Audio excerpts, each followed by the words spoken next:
कार्यक्रम के प्रायोजक हैं श्री मदन भाई रेखाबेन हुमड़, रूपेन प्राची हुमड़, अनगवीर आर्शवीर हुमड़, रिक्ता विशाल सेठी, आरिका अर्जुन सेठी। 100% ना सही, लेकिन 30-35 बच्चे तो संस्कारित हो रहे हैं। मैंने विचार किया है, यह पैटर्न चेंज करने का समय आ गया है। हम मंदिरों की पाठशालाएं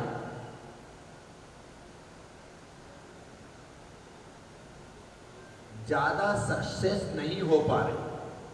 हमारे अभिभावक ही बच्चों को नहीं भेजना चाहते, बहाने बना लेते हैं। परीक्षा का टाइम है, पढ़ाई बहुत ज़्यादा हो जाती है, होमवर्क हो जाता है, लेट हो जाते हैं, कोचिंग से नहीं आ पाते, स्कूल का पढ़े या धर्म का पढ़े, क्या करें, इतना बहाना बना लेते हैं। बाकी टीवी देखने के लिए पूरा टाइम है, मोबाइल चलाने के लिए पूरा टाइम है, घूमने फिरने के लिए पूरा टाइम है। टाइम नहीं है तो धार्मिक शिक्षा और धार्मिक संस्कारों के लिए हमारे पास टाइम नहीं है। छोटे छोटे बच्चों को सिखाना जरूरी है। सौरभ, मैंने विचार किया कि अब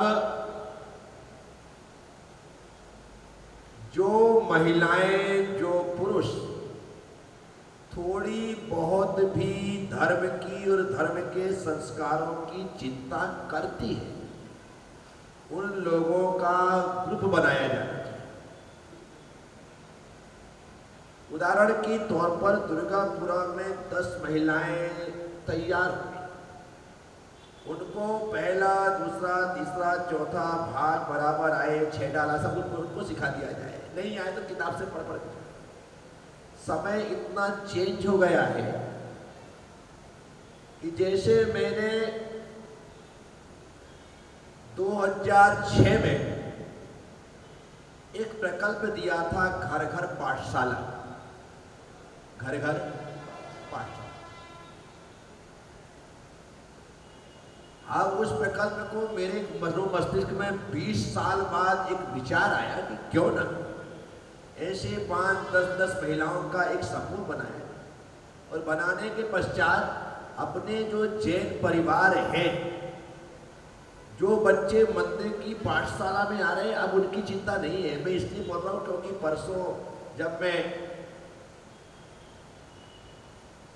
भट्टारे की नशिया में था, वहाँ एक दादा दादी अपनी छोटी सी पोती को लेकर के आए, जिसकी उम्र बामुश्किल से 4 साल रही। मेरे पास बच्चे आते हैं, मैं ज़्यादातर उनको लाड़ प्यार जानबूझ के करता हूँ, क्योंकि मुझे पता है कि आने वाले समय में धर्म इनके ही कंधों में जाने वाला है, इनके ही कंधों में जाने वाला है। यदि ये पीढ़ी मेरे लाड़ प्यार से तैयार होकर के धर्म से जुड़ गई ना, आज ये बच्चा बैठा अतिशय नरेश का बेटा है, खड़ा ना बेटा, ये अतिशय, ठीक है, बस बैठ गया। आपको दिखाना था, ये बच्चा बिल्कुल छोटा सा था ना, तब से मेरे पास था, और उसका ही परिणाम है कि आज यहां पर बैठ करके प्रवचन सुन रहा है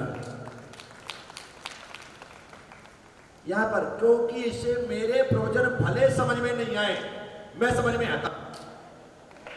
क्या प्रवचन भले समझ में नहीं आए, मैं समझ में आ रहा हूं कि अपने महाराज जी है। क्या समझ में आ रहा है? अपने महाराज जी है, अच्छे हैं, बहुत बढ़िया, मुझे लाड़ प्यार करते, मेरा नाम जानते, बिल्कुल मेरे तो ऐसे टर्म्स है, मेरे दोस्तों जैसे। और क्या चाहिए? और क्या चाहिए? इसके दिमाग में इतनी बात बैठ गई तो ये मैं मान के चलता हूं, ये जिंदगी भर धर्म से जुड़ा रहेगा, मेरी गारंटी है, ये गारंटी, ये सच्चाई है। तो साथियों, तो मैं सोचता हूं कि जो माँ बाप अपने बच्चों को पढ़ाने के लिए घर से मंदिर नहीं भेजते हैं, तो हम क्यों ना पैटर्न चेंज करते हुए, जैसे एक शिक्षक ट्यूशन पढ़ाने के लिए घर जाता है, वैसे ही हमारी माताएं बहनें कि कोई बात नहीं, तुम नहीं भेज सकते, हम सप्ताह में एक दिन तुम्हारे बच्चे को पढ़ाने के लिए घर ही आएंगे। आपको 1 घंटे आधे घंटे का टाइम देना है, हम उसे, हमारे मन में पीड़ा है इसलिए हम ऐसा करना चाहते हैं।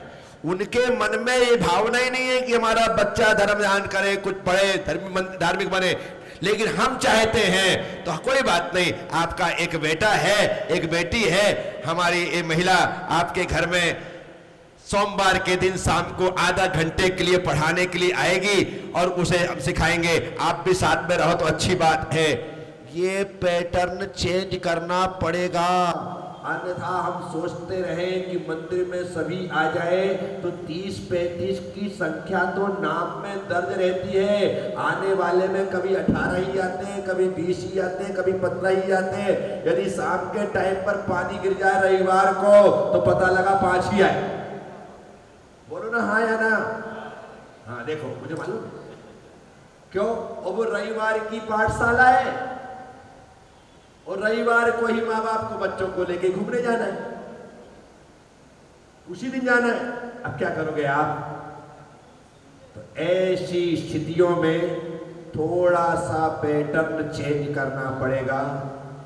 और भले हमारे समाज की जो मध्यम वर्गीय, जिन महिलाओं को पैसों की भी आवश्यकता है, कोई जॉब की नौकरी की आवश्यकता है, हम क्यों ना अपनी ऐसी जैन शिक्षिकाओं को जन्म दें और समाज उनको हर महीने की सैलरी प्रदान करे कि भाई तेरे लिए 10,000 15,000 रुपये महीने तुझे सैलरी देते हैं, लेकिन ये नहीं, आपको नहीं बोल रहा, आप तो दोगी, हम आपको 1-2 महिलाएं गोद देंगे कि आप इनकी सैलरी आप दिया करो। क्या ऐसी महिलाओं को तुम्हारा एक ही काम है कि आपको घर घर जाकर के बच्चों को पढ़ाना है। ऐसे थैंक यू बेस पे कोई काम करने वाला? तुम शिक्षिका हो, जैन शिक्षिका, बोलो बोलो, जैन शिक्षिका, आपको हमने 15,000 रुपये महीने में, 12,000 रुपये महीने में, 18,000 रुपये महीने में रखा है। क्या रखा है? अब आपका काम है, ये 30 परिवार है, ये 15 परिवार है, ये 7 परिवार है, इन 7 परिवारों में सप्ताह में एक दिन जाकर के धार्मिक ज्ञान दे करके आना है। आपका काम इतना ही है, इससे ज्यादा कोई दूसरा काम नहीं। हम थोड़ा सा चेंज करेंगे सौरभ, तभी जाकर के धार्मिक क्रांति हो सकती, अन्यथा नहीं हो सकती। तुम सोचो कोई चले, तो मुझे लगता है जो मैं सोच रहा हूं, इस पर आज नहीं तो कल हमें विचार करके इस पर अमल करना पड़ेगा। बहुत लग गई है बोलियां, 50,000, 75,000, 1 लाख, 2 लाख रुपए की पाठ प्रक्षालक की सब लगा दी। अब जरूरत है कि हमें शिक्षिकाओं को जन्म देना है, जैन शिक्षकों को जन्म देना है, जिनका काम घर घर जाकर के सिर्फ और सिर्फ बच्चों को धार्मिक ज्ञान देना है।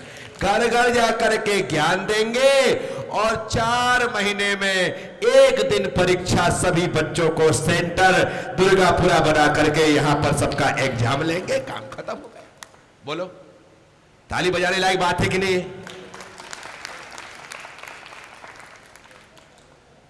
है ना? ये सोचना पड़ेगा नरेश। खाली हम सोचे नहीं कि हम मंदिर में बैठ करके घंटियां बजाते रहे, ये होता रहे, नहीं चलेगा। क्योंकि आने वाले समय में मंदिर खाली हो जाएंगे।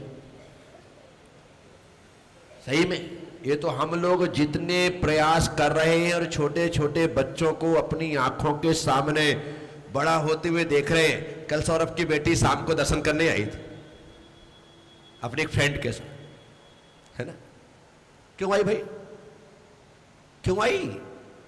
क्योंकि मैं उसे बचपन से जानता हूं और पापा बोल के आई कि पापा मैं महाराज जी के पास दर्शन करने जा रही हूं, और फिर यहां पे आने के नहीं बोल के आई तो आ गई होगी, तो बोल पापा मैं महाराज जी के दर्शन करके आई। ये बोला क्यों? क्योंकि उसका अटैचमेंट है, उसका वो 100% टाइम नहीं दे सकती है, लेकिन जैसे ही समय मिलेगा वो निश्चित तौर पर मेरी शरण में आएगी, धर्म की शरण में पहुंचेगी। तो हमें ये प्रयास, ये पुरुषार्थ करनी है। तो आप सबसे कह रहा हूं, इसी बात को ध्यान में रखते हुए मैंने रविवार का एक कार्यक्रम दिया है समाज को, और कार्यक्रम इसलिए दिया है ताकि ये नई पीढ़ी अपने धर्म की, अपने माता पिता, दादा दादी, बड़े बुजुर्गों और अभिभावकों की कीमत समझ सके। कार्यक्रम हमने रखा है अमृत महोत्सव का। ताली बजाओ, बजा दी ताली। और पहले सुन तो लो कि अमृत महोत्सव है क्या, जबरदस्ती ताली बजाते है। कोई अमृत पान थोड़ी करवाया जाएगा। अमृत महोत्सव का कार्यक्रम रखा है। 65 साल के ऊपर के सभी बड़ों के सम्मान में हमने एक कार्यक्रम रखा है। ये हार्ट टचिंग कार्यक्रम है, क्योंकि कार्यक्रम तो होता है 15 से 20-30 मिनट का, बाकी मैं कर्तव्य बोध को पैदा करने वाला अपना 40 से 50 मिनट का प्रवचन देता हूं, और वही प्रवचन यह महसूस करवाता है कि हमारे जीवन में इनकी क्या अहमियत है। और यदि हमें उनकी अहमियत समझ में आ गई ना, तो हम अपने करियर को दांव पे लगा सकते हैं, अपने माता पिता के लिए, अपने बड़ों के लिए, अपने बुजुर्गों के लिए। कोई बात नहीं, माता पिता मस्त है मेरे लिए, मैं उनके लिए सब कुछ करूं। तो भाव होना चाहिए। 65 साल से ऊपर के किसी पुरुष की उम्र 65 साल है और उसकी पत्नी की उम्र 61 साल, तो भी वह अपने पति के साथ, अरे मैं तो 61 की ही हूं, कोई बात नहीं, तो भले 61 की है लेकिन इसके 60 की है ना, उससे सटके बैठी है तो पास ही रहे। जो सटके है वो 61 के होने के बाद भी 65 की है। क्या कोई सिंगल ही है जिनके पति नहीं है, कोई बात नहीं, वो हमारी मां है, उनको भी यहां पर उपस्थित होना है। किसी की पत्नी नहीं है, सिर्फ अकेले हैं, वो हमारे पिता हैं, उनको हम आमंत्रित करते हैं। लेकिन आपके साथ आपके पूरे परिवार का आना कंपलसरी है। आप कहो कि आप आ जाओ और हम आपका यहां पर सम्मान, तो ये सम्मान समारोह नहीं है, इस बात का ध्यान रखिएगा। ये सम्मान समारोह नहीं है। ये माता पिता और बच्चों के बीच एक जो अटैचमेंट में कमी आ रही है, उसको निर्मित करने वाला एक हार्ट टचिंग कार्यक्रम हमने यहां पर आयोजित किया है। मैं आप सबसे कहता हूं, आपके बेटे को, आपकी बहू को, आपके नाती को, आपके पोते को, आपकी बेटी और जमाई भी यहीं पर रहते हैं, तो उनको ही बुलाओ कि आप सब आइएगा। और यहां पर आकर के उस कार्यक्रम में सिर्फ नाम लिखवाना कंपलसरी है, राशियां याशियां इसमें कुछ भी नहीं कि आप कहो कि हमें कुछ देना है, नहीं, कुछ भी नहीं देना है। आपको सिर्फ यहां पर आना है पूरे परिवार के साथ। नाम लिखवाना है विमल चंद जी गंगवाल के पास। कहां लिखवाना है? आप सब इनको पहचानते हैं, सबको पहचानते हैं। आपके घर में जो भी 65 साल के ऊपर है, आप अपने नाम इनके पास आज से ही, ये नाम सिर्फ कल तक शाम तक लिए जाएंगे। कब तक लिए जाएंगे? कल शाम तक लिए जाएंगे। हमारा टारगेट सिर्फ और सिर्फ 51 लोगों के सम्मान करने का है। कितने लोगों का है? इसलिए पहले जो नाम लिखवाएगा उसी को हम यहां पर उसमें शामिल करेंगे। क्या हो गया? आपको उसमें शामिल होना है। जोड़े से, सिंगल, डबल, हर प्रकार से, पर परिवार का होना कंपलसरी है, क्योंकि आपका बेटा ही आपको तिलक लगाएगा, आपका बेटा ही आपको माला पहनाएगा, आपका बेटा ही आपको शॉल उठाएगा, आपका बेटा ही आपको दुपट्टा पहनाएगा, आपका बेटा ही आपको सब कुछ करेगा, आपकी बहू सब कुछ करेगी, आपके नाती पोते ही करेंगे। समाज का कोई व्यक्ति आपका कुछ भी करने वाला कौन करेगा? आपका बेटा, आपकी बहू, आपके नाती पोते, भाई बंधु जो भी है। 65 साल से कम उम्र के यदि आपके भाई बंधु हैं तो वो भी आ सकते हैं उसमें, वो आपके परिवार के हैं, वो आपके, उसमें सारे के सारे बड़े लोग वो ऊपर चेयर में बैठेंगे और उनका पूरा परिवार उनके चरणों में बैठेगा, उनके चरणों में बैठेगा। सीखे तो सही, अभी क्या होता है, बाप जमीन में बैठा रहता है और बेटा सिर में बैठा रहता है। ये अदब आना चाहिए, हम उनके चरणों में बैठेंगे और यहां से लेकर वहां तक और वहां से लेकर यहां तक दोनों तरफ ऐसी चेयर लगी रहेंगी, ये बीच वाली चेयर सारी हट जाएंगी और इस प्रकार से लोग उसमें बैठेंगे और इसका लाभ ले सकेंगे। तो आप सब लोगों से कहना है कि इस अमृत महोत्सव में आप सभी लोगों को शहर के किसी भी क्षेत्र से लोग आकर के इसमें भाग ले सकते हैं। ऐसा नहीं खाली दुर्गापुरा, श्रीजी नगर, महावीर नगर हमारे आसपास के ही आएंगे, भाई दूर वालों को हम नहीं लेंगे। दूर सुदूर के लोग भी जिसका नाम लिखा जाएगा वो आकर के यहां पर लाभ ले सकेगा। समाज सारी व्यवस्था करेगी, लेकिन वो परिवार अपने माता पिता के सम्मान के लिए कुछ स्पेशल लाना चाहे, वस्त्र देना चाहे, साड़ी देना चाहे, कपड़े देना चाहे तो वो दे सकता है। वो बाला साहब अपन व्यवस्था करेंगे और भी स्पेशल उनको लाना है, ये व्यवस्था आप अपनी तरफ से कि आज हम माता पिता के लिए कर रहे हैं तो हम अपनी तरफ से उन्हें कोई स्पेशल करें, हम उनको आधा किलो सोने की चेन पहनाएं। क्या ज्यादा हो गया क्या? 10 ग्राम कर दूं क्या? आप कुछ भी कर सकते हैं। जिन्होंने हमें अपनी पूरी जिंदगी दे दी और अपनी पूरी जिंदगी की कमाई दे दी, आज हमें उन्हें कुछ देने के लिए समय आया है और कुछ देना नहीं है। आपका प्रेम, आपका द्वारा दिया गया सम्मान ही उनके लिए सबसे बड़ी दौलत है, उन्हें और कुछ नहीं चाहिए। इस कार्यक्रम के प्रायोजक हैं श्री मदन भाई रेखाबेन हुमड़, रूपेन प्राची हुमड़, अनगवीर आर्शवीर हुमड़, रिक्ता विशाल सेठी, आरिका अर्जुन सेठी।